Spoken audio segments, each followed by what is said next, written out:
नारायणपेट में वाक़ ईदगाह के लिए रुकन असेंबली नारायणपेट इसराजेंद्र रेड्डी ने 2 करोड़ 5 लाख रुपए मंजूर कर पाए हैं। रुकन असेंबली नारायणपेट इसराजेंद्र रेड्डी की हिदायत पर अक़लियती कायदीन टीआरएस पार्टी की एक प्रेस कॉन्फ्रेंस मुनक्किद हुई। इस प्रेस कॉन्फ्रेंस से अक़लियती कायदीन टीआरएस मोहम्मद दबाज Moosa, Amiruddin advocate, councillor Abdul Salim advocate, Abdul Rahim AR, Mahmood Ansari ने MLA कैंप ऑफिस में मीडिया के नुमाइंदों से बातचीत करते हुए ज़िमन में तफसीलात से वाकिफ कर पाया। उन्होंने कहा कि टीआरएस हुकूमत हर तबके की फलाह बहबूद के लिए काम करती है। इस सिलसिले में रुकन असेंबली इसराजेंद्र रेड्डी की कामयाब नुमाइंदगी पर जियो नंबर 299 के तहत स्पेशल डेवलपमेंट फंड के सिलसिले तहत 2 करोड़ 5 लाख रुपए ईदगाह और कब्रिस्तान की बाउंड्री वॉल और दीगर कामों के लिए मंजूर किए गए हैं और इसका संग बुनियाद 20 अक्टूबर को रखा जाएगा, जिसमें रियासती वज़ीर दाखिला मोहम्मद महमूद अली के अलावा दीगर रियासती वज़रा और अरकान पार्लियामेंट और अरकान असेंबली शिरकत करेंगे।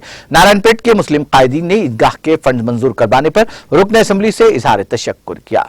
इस मौके पर वज़ीर आला KCR के पोर्ट्रेट को दूध से नहलाया गया। प्रेस कॉन्फ्रेंस में टीआरएस अक़लियती कायदीन जाकिर हजारी, रियाजुद्दीन रंगरेज, गौस चांद, मोहम्मद तकी मौज़िन, ताजुद्दीन टंगली के अलावा विजय सागर, सुदर्शन रेड्डी और दीगर मौजूद थे।